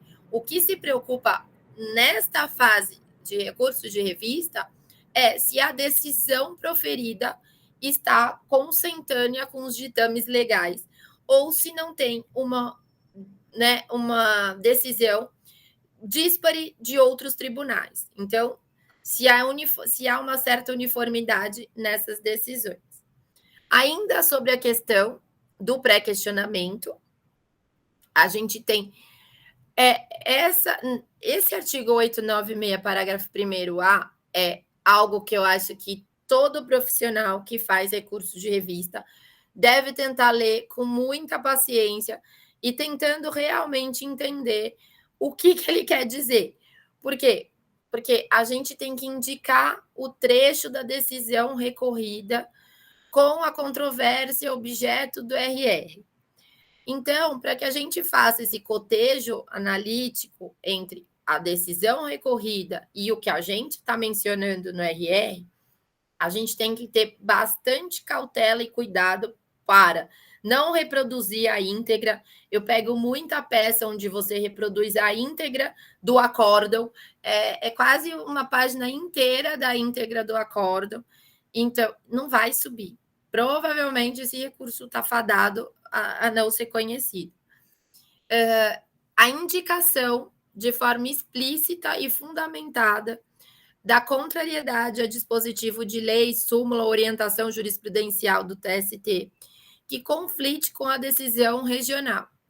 Então, a gente tem que pegar de uma maneira muito clara e muito bem fundamentada o que essa decisão que eu estou atacando aqui está ofendendo o quê? Está ofendendo esse dispositivo de lei? Por quê? Está ofendendo essa súmula? Mas realmente essa súmula é aplicável àquilo que eu estou tentando arguir? Às vezes vale mais a gente parar e se ater a, de verdade, tentar fazer com que aquele recurso suba e seja conhecido, do que a gente falar genericamente situações que fere ampla defesa, contraditório, artigo 5º da Constituição, provavelmente não vai subir esse recurso de revista. E por isso que eu acho esse artigo tão importante. Assim. Então, a gente, depois disso, a gente tem que expor as razões do pedido de reforma, impugnando todos os fundamentos jurídicos da decisão recorrida, mediante demonstração analítica de cada dispositivo de lei, da Constituição, da súmula. Por isso que muitas pessoas, muitos professores, quando vão ensinar, vão fazer um recurso de revista, fazem até um quadro. Eu também, quando faço os meus próprios recursos de revista, eu também faço um quadro. E eu recomendo que vocês façam, aqueles que gostarem da ideia e queiram fazer. Porque ali você coloca o trecho da decisão que você entende que realmente foi aquilo, é o cerne da decisão. O cerne da decisão está contido naqueles parágrafos. 2 parágrafos, no máximo 3 pequenos parágrafos. E do lado, no que ele conflita com aquele dispositivo legal que você está embasando o seu recurso de revista. Eu acho que é o meio mais claro, mais objetivo e provavelmente a forma mais, que eu entendo, segura da gente tentar demonstrar o cabimento daquele recurso de revista. É claro, nem sempre dá para fazer, a correria impede, mas se não der para fazer um quadro muito detalhado, que o raciocínio seja feito desta forma, de que a gente demonstre detalhadamente o porquê daquela decisão ferir o disposto na lei, na Constituição ou em súmula ou OJ. Quando a gente tiver que mencionar trecho de embargos de declaração em que foi pedido o pronunciamento do tribunal sobre a questão veiculada no RO e o trecho da decisão que rejeitou. Então, são os casos que a gente mencionou do pré-questionamento que não foi observado e que se entende pré-questionado pelo fato da oposição dos EDs. Então, se a gente tiver que mostrar que o pré-questionamento se deu porque o ED não foi conhecido, que seja realmente tirado o trecho dos EDs opostos com relação àquela matéria e do lado a decisão denegatória. Agora a gente tem as hipóteses de cabimento do recurso de revista, que também é muito importante que a gente se atente, porque na prática eu já peguei recurso de revista quando se fala de decisão de divergência de entendimento de tribunal regional, e a parte está dando como acorda um paradigma do mesmo tribunal regional da decisão prolatada. Então, é muito importante que a gente se atente a esses detalhes. Por quê? Porque eu sei que no dia a dia, às vezes, é muito difícil a gente encontrar um acórdão que caia como uma luva para o nosso caso. E aí, às vezes, a gente não dá tanta sorte que aquele acórdão que caiu como uma luva é um acórdão do mesmo tribunal prolator da decisão. E aí, infelizmente, com muita dor no coração, a gente não pode utilizar para aquele caso concreto. Então, uma das hipóteses é a interpretação, de dispositivo de lei federal diversa da que tenha sido dado por outro TRT, seja no pleno ou na turma ou pela SDI do TST. Ou que contrarie súmula de jurisprudência uniforme do TRT ou súmula vinculante do STF. Então, essa divergência, ela deve ser, não pode ser de acórdãos do mesmo TRT, como eu acabei de mencionar para vocês. As especificidades. Tem uma súmula 296 do TST que trata da divergência jurisprudencial. É também algo que eu vi hoje ainda, revisando um recurso de revista logo cedo. O advogado, ele fez um recurso de revista bom, só que assim, quando ele menciona uma divergência jurisprudencial, ele coloca um caso que realmente não tinha nenhuma pertinência com o que a gente estava falando. Na verdade, o caso que a gente estava estudando, que a gente estava que a gente ia protocolizar hoje, que foi protocolizado hoje de recurso de revista, se tratava de, assim, é muito difícil o cabimento, é muito difícil o conhecimento desse recurso, a gente já sabe, mas o cliente, né, necessitava da interposição do recurso de revista, e se tratava de jornada. Na verdade, era uma análise mal feita do controle de ponto, né, daquele empregado, onde a gente queria demonstrar que houve sim o pagamento. Na verdade, a gente não estava querendo a revisão, né, nem estava querendo o reexame de fatos e provas, de uma certa forma, sim, porque a gente também não tinha outro argumento, mas a gente só estava querendo mostrar que feria direito líquido e certo da reclamada pelo fato dela ter pago efetivamente de acordo com o que estava nos controles de ponto. Então, a gente não queria provar nada, a gente queria demonstrar que tudo já tinha ficado provado e que já tinha sido pago aquelas diferenças de jornada. E aí, o que ele me traz? Ele me traz uma divergência jurisprudencial demonstrando que os depoimentos da testemunha tinham sido diferentes do controle juntado. Na verdade, aquela decisão jurisprudencial era no sentido de que os depoimentos das testemunhas não eram válidos para contrariar o disposto no controle de jornada juntado. O que não tinha nada a ver com o nosso caso, porque a gente não estava discutindo essa questão de o controle de ponto ter ou não prevalência sobre o que foi discutido ou sobre eventuais depoimentos testemunhais. Não, não era isso. A questão era, já está pago. Se fosse devido a alguma coisa, de acordo com o que foi mesmo cotejado, né, durante a instrução processual, durante a fase probatória, está pago, está quitado, está ferindo o direito líquido e certo no sentido de já ter sido efetuado o pagamento. E a emenda seguinte que ele colocou era perfeita, era realmente específica. Então, é isso que eu acho. Para que você vai colocar duas emendas no sentido de tentar demonstrar divergência jurisprudencial a qualquer custo? Porque para o tribunal, em não conhecer do recurso e bater o olho na primeira e achar que as duas são no mesmo sentido e não conhecer, é muito mais fácil do que você pegar só aquela que é mais específica, que realmente tem a ver com o caso concreto que a gente estiver recorrendo. Então, é isso que eu acho que é importante, que a gente analise realmente a premissa fática apresentada naquela divergência, daquela ementa que a gente vai juntar nos autos. A súmula 337 fala da comprovação da divergência, ou seja, quando você for mencionar uma ementa, como é que você tem que juntar aquela ementa, como é que você menciona, né?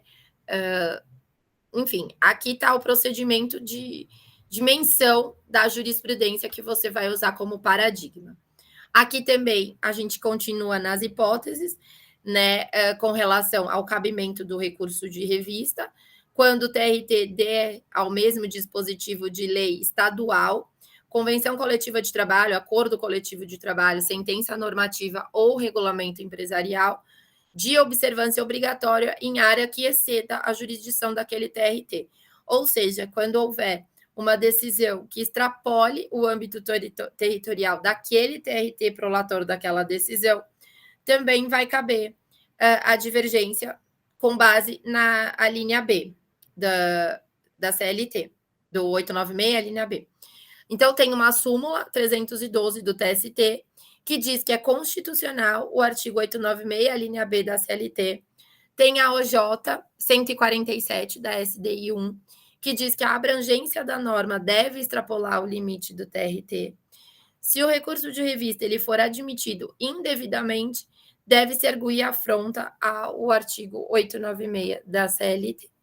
E, por fim, a linha C, quando o acórdão do TRT violar dispositivo de lei federal ou da Constituição Federal. Então, por exemplo, o acórdão afirma que a lei autoriza quando, no fundo, a lei nega, ou vice-versa. Quando a lei está vigente, quando não está, vice-versa. Se o acórdão disser que a lei está vigente e não estiver, ou se o acórdão disser que a lei não está vigente e ela, de fato, estiver. Lei material ou processual, então não precisa ser uma lei trabalhista, de fato, mas apenas ela tem que ter competência, tem que ser da competência da Justiça do Trabalho, apreciar aquela legislação. A violação, ela deve ser literal, ela não cabe quando tiver uma interpretação controvertida acerca daquela matéria. Então, não cabe se mencionar uma afronta a um dispositivo de lei que ainda tem uma interpretação controvertida. Então, aquela legislação, ela tem que ter uma interpretação já definida para que a gente possa arguir a afronta à legislação. A gente tem a súmula 221 do TST, que menciona que deve haver a indicação expressa do dispositivo também como tido como violado. Então, se uma eventual interpretação razoável, não vai caber. A gente não vai poder dizer que foi violada uma legislação cuja interpretação tem divergência, né? A gente ainda não tem uma uniformidade de interpretação daquela legislação.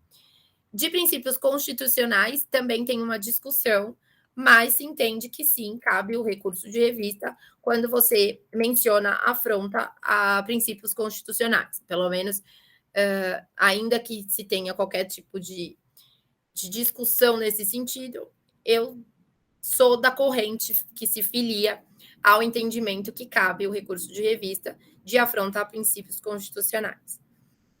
Com relação à execução, a gente tem que deixar bem claro o entendimento de que nessas hipóteses, as hipóteses de cabimento, no caso de execução, elas são mais restritas do que as previstas na fase do procedimento ordinário, ainda não na fase de execução, né, na fase de conhecimento.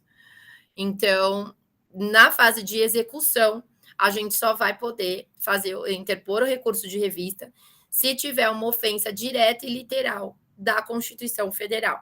Então, a gente tem uma súmula, a 266 do TST, que diz ser admissível o recurso de revista de acórdão proferido em agravo de petição, liquidação de sentença ou embargos de terceiros, ou processo incidente na execução, sendo que, nesses casos, tem que haver demonstração inequívoca de violência direta à Constituição Federal. Por exemplo, no caso de ação anulatória de arrematação.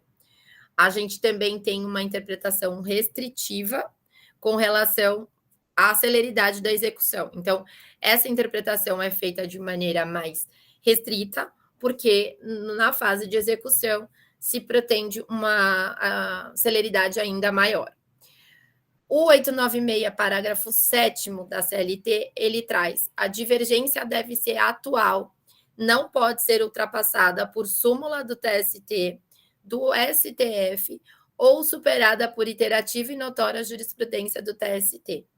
O que ele quer dizer com isso? Ele quer dizer algo que a gente vê muito no dia a dia. Eu vejo muito isso. Às vezes a gente demora muito para pegar uma ementa, e quando a gente descobre a ementa, pronto, vai lá, coloca. Só que, assim, é uma ementa muito antiga. Tem algumas matérias, em algumas matérias mesmo, alguns tópicos que a gente quer, quando perde, quer tentar encontrar alguma divergência atual.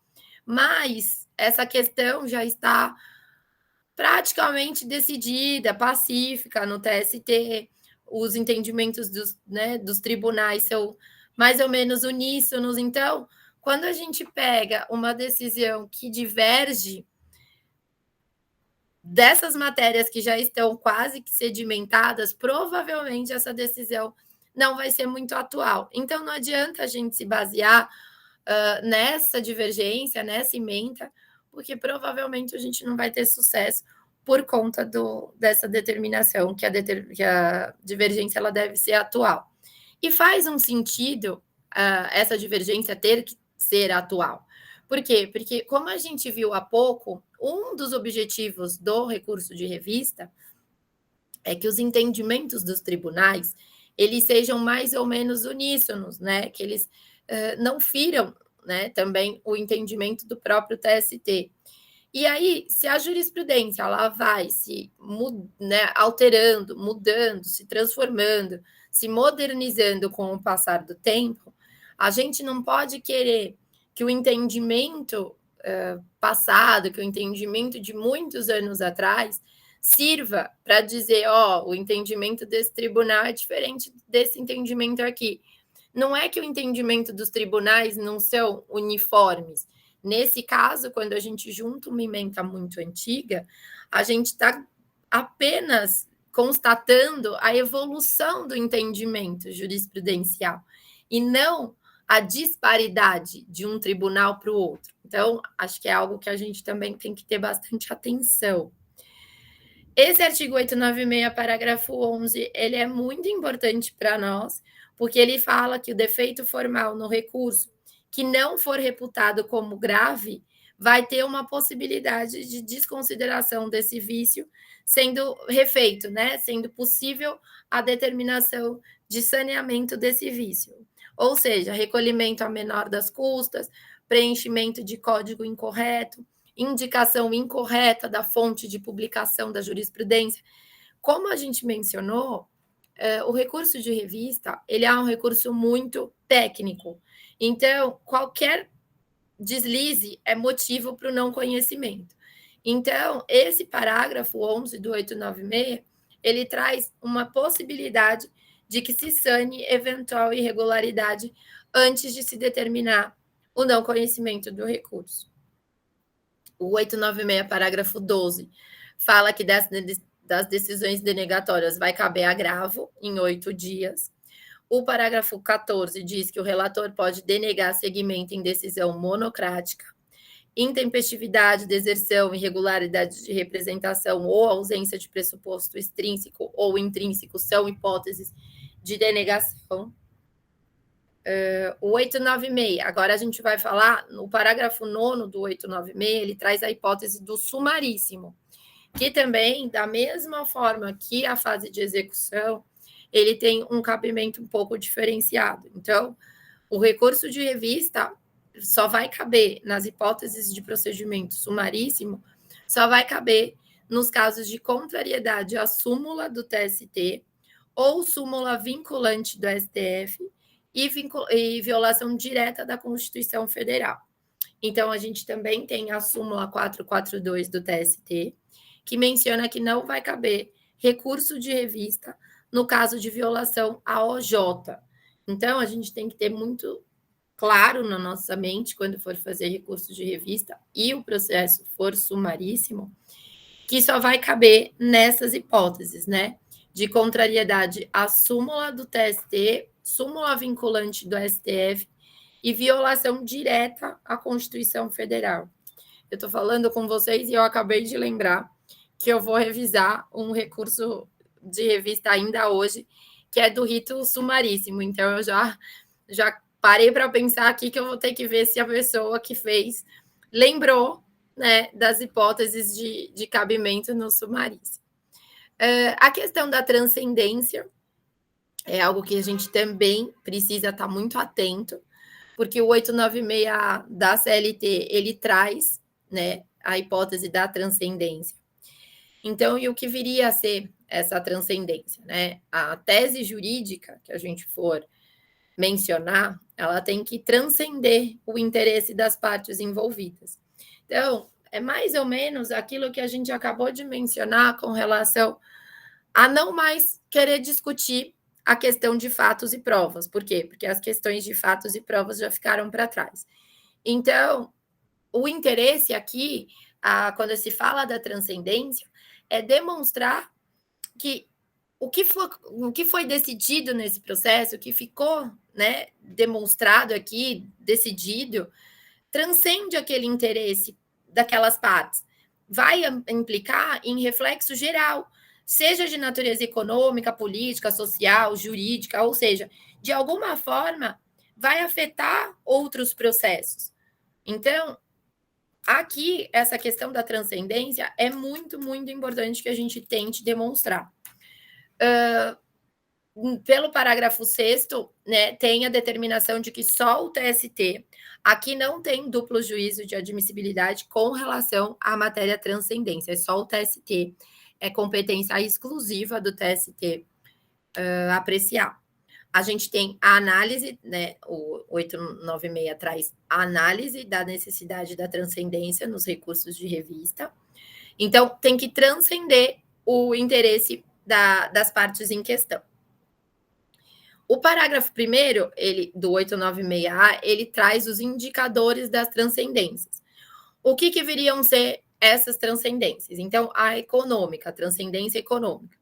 É o elevado valor da causa, a perspectiva que isso dá. O tribunal, eu não sei se eu mencionei para vocês, eu acho que sim, a 7ª turma do Tribunal Superior do Trabalho, ela fixa alguns parâmetros objetivos para o reconhecimento dessa transcendência econômica, tá bom? Então, como fica algo sempre muito abrangente, o que seria a transcendência econômica, a gente tem alguns valores dados pela 7ª turma do TST que mencionaria o que seria realmente uma repercussão, uma transcendência econômica. A transcendência política geralmente diz respeito a alguma afronta à jurisprudência, né? Então, a gente usa a transcendência política nesse caso. A transcendência social geralmente é utilizado pela parte reclamante, porque traz afronta algum direito social constitucionalmente assegurado. Então, aí traz a afronta, o indicador da transcendência social seria essa afronta a algum direito social do reclamante. E a transcendência jurídica é alguma afronta a uma questão nova em torno da interpretação legislativa, ou seja, sempre que tiver uma interpretação legislativa de algo novo, de alguma decisão, de alguma legislação nova, a gente alega a transcendência jurídica. Aqui são as hipóteses de transcendência econômica que a 7ª turma do TST fixou, e aí a gente fala com relação ao procedimento para alegação para verificação dessa transcendência. Então, o relator, quando ele for verificar se há ou não a transcendência, ele pode denegar o seguimento ao recurso de revista que não tiver transcendência. Nesse caso, vai caber um agravo para o colegiado, que tem a possibilidade de sustentação oral. Se mantida a decisão, vai ser lavrada a certidão. Essa decisão acaba sendo irrecorrível no âmbito do tribunal. E se a decisão monocrática denegatória for em agravo de instrumento em recurso de revista, também é uma decisão irrecorrível. Os efeitos do recurso de revista. Ele também é um recurso que conta apenas com um efeito devolutivo. É um efeito devolutivo vinculado pela matéria especificamente pré-questionada.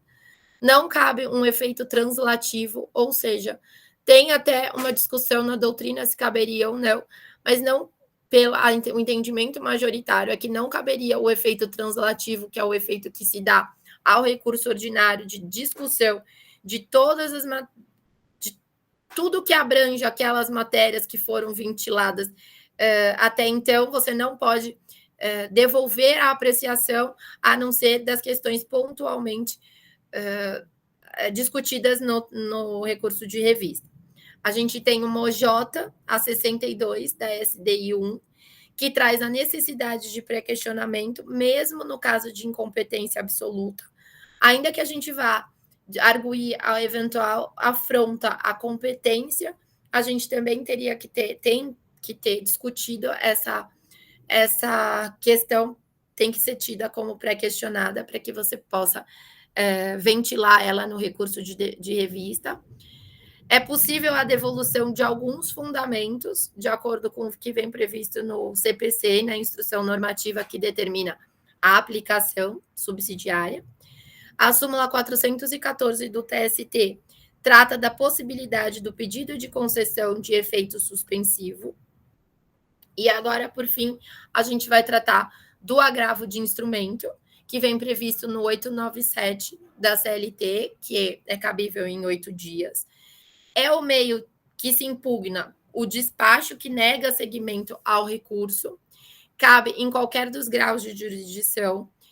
Ele é julgado pelo juízo ad quem, a interposição deve ser no órgão que denegou, acompanhado das razões, deve demonstrar o equívoco do juízo. O prazo para as contrarrazões é em 8 dias.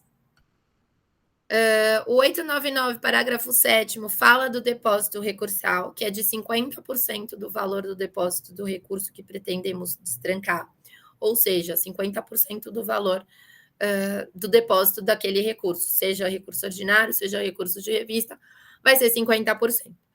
O 899, parágrafo 9º da CLT, menciona que se for para destrancar recurso de revista, que se insurja apenas contra a decisão que contraria a súmula ou OJ do TST, não precisaria de depósito. Tem efeito devolutivo. A OJ 283 da SDI 1 do TST reputa como válidas as peças do agravado para análise das peças essenciais. A OJ 286 trata da possibilidade de mandato tácito na juntada da ata de audiência em que consta o comparecimento do procurador, possibilidade de retratação pelo juízo ACO. Ou seja, quando é interposto um agravo de instrumento, o juízo ACO pode se retratar. Aí temos um artigo, primeiro, de uma resolução administrativa, que trata de agravo de instrumento que nega seguimento a recurso de revista, que menciona que deve ser processado nos mesmos autos. Aí tem a instrução normativa. Agora a gente vai falar dos embargos no TST. Só existem embargos no TST. O objetivo é unificar a interpretação jurisprudencial das turmas do TST ou das decisões que não são unânimes em processos de competência originária do TST. O 894 da CLT prevê o prazo de 8 dias, contra razões também em 8 dias. Da decisão que denegar os embargos, vai caber agravo no prazo de 8 dias. Não vão caber os embargos se a decisão estiver em consonância com a súmula ou OJ do TST ou súmula do STF. Não cabem também se forem decisões da mesma turma do TST. Não vão caber os embargos se a decisão violar a lei federal ou a Constituição Federal. Nesse sentido, vai caber recurso extraordinário. Dos embargos ao TST ainda, né? Dos embargos do TST, a gente pode falar da possibilidade de interposição de embargos no TST e de recurso extraordinário ao mesmo tempo. Aí a gente tem uma divergência doutrinária com relação e jurisprudencial com relação a esse cabimento, sendo que uma corrente entende que pode interpor os dois e um vai ficar sobrestado, obviamente o recurso extraordinário fica sobrestado, e uma outra corrente dizendo que mesmo dispositivo constitucional, primeiro embargos e depois recurso extraordinário. Tem também apenas efeito devolutivo. Segundo a súmula 23 do TST, jurisprudência transcrita deve abranger todos os fundamentos. Aqui, já falei. Então, aqui a gente tem as hipóteses dos embargos infringentes. Aí está no 894 da CLT, no inciso 1º, que são os embargos infringentes são cabíveis das decisões em dissídios coletivos de competência originária do TST, quando eles não forem unânimes, salvo quando estiverem em consonância com a jurisprudência uniforme do TST e do STF. Esse aqui é a competência da seção de dissídios coletivos.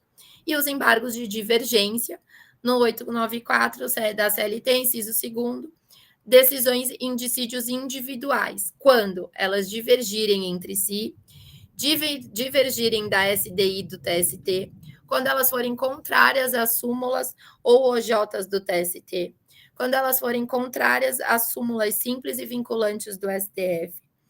E aí a gente tem uma OJ da SDI 1 a 45, dizendo que cabem embargos em reclamações trabalhistas no caso de divergência entre turmas do TST, fundadas em aplicação da Constituição Federal ou matéria sumulada. A súmula 443 também diz que cabem embargos na execução no caso de divergência entre turmas do TST, fundadas em aplicação só da Constituição Federal, porque a gente viu que nesse caso do recurso de revista em fase de execução é só de ofensa à Constituição. O processamento desses embargos, eles são opostos ao presidente do TST, petição com razões, da mesma forma que os demais, deve demonstrar a existência de divergência entre as turmas do TST. Por fim, já terminando por conta do horário também, eu trago só a questão do recurso extraordinário, que é a medida recursal destinada a dar efetividade ao texto constitucional e assegurar a vigência desse texto constitucional quando for contrariado pelas decisões dos tribunais. Então, a gente vai se socorrer do artigo 102 da Constituição Federal, que compete ao STF a guarda da Constituição.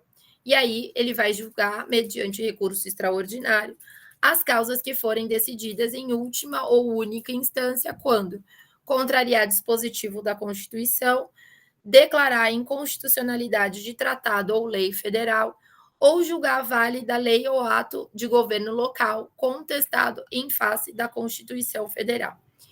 No recurso extraordinário, a gente tem a necessidade da repercussão geral. Então, quando for interpor o recurso extraordinário, o recorrente ele tem que demonstrar a repercussão geral das questões constitucionais que foram discutidas no caso. E ainda com relação à repercussão geral, o 1035 do CPC, ele menciona que o STF ele não vai conhecer do recurso extraordinário quando a questão não tiver repercussão geral.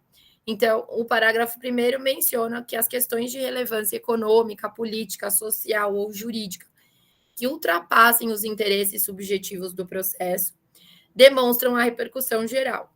O parágrafo 3º também menciona que sempre vai ser considerado como havendo repercussão geral quando o acordo contrariar a súmula ou jurisprudência dominante do STF ou quando reconhecer a inconstitucionalidade de tratado ou lei federal. Quando o relator pode admitir a manifestação de terceiros na análise de repercussão geral no parágrafo 4º, vem previsto no artigo 1035. Reconhecida a repercussão geral, o relator ele vai determinar o sobrestamento de todos os feitos no território nacional sobre aquela questão que tem repercussão geral. Negada a repercussão geral, o presidente vai negar seguimento ao recurso extraordinário. O recurso extraordinário também, que tiver repercussão geral reconhecida, ele tem que ser julgado no prazo de 1 ano. O processamento do recurso extraordinário vem previsto no 1029 e seguintes do CPC. O prazo para interposição desse recurso é de 15 dias. Cabe depósito recursal, não cabe o jus postulante, tem efeito apenas devolutivo, tem uma súmula do STF, tem algumas OJs do TST mencionando que não tem direito líquido e certo a execução definitiva na pendência de recurso extraordinário ou agravo de instrumento visando a destrancar o recurso extraordinário, e cabe ao presidente do tribunal de origem decidir sobre esse pedido de natureza cautelar. Por fim, a gente tem ainda o agravo regimental, que vem previsto nos regimentos internos dos TRTs e do TST. Ele tem uma finalidade de impugnar as decisões monocráticas proferidas pelos relatores das turmas, seja do TRT ou do TST, quando eles negam seguimento a um recurso, e das decisões do juiz corregedor nas correições parciais.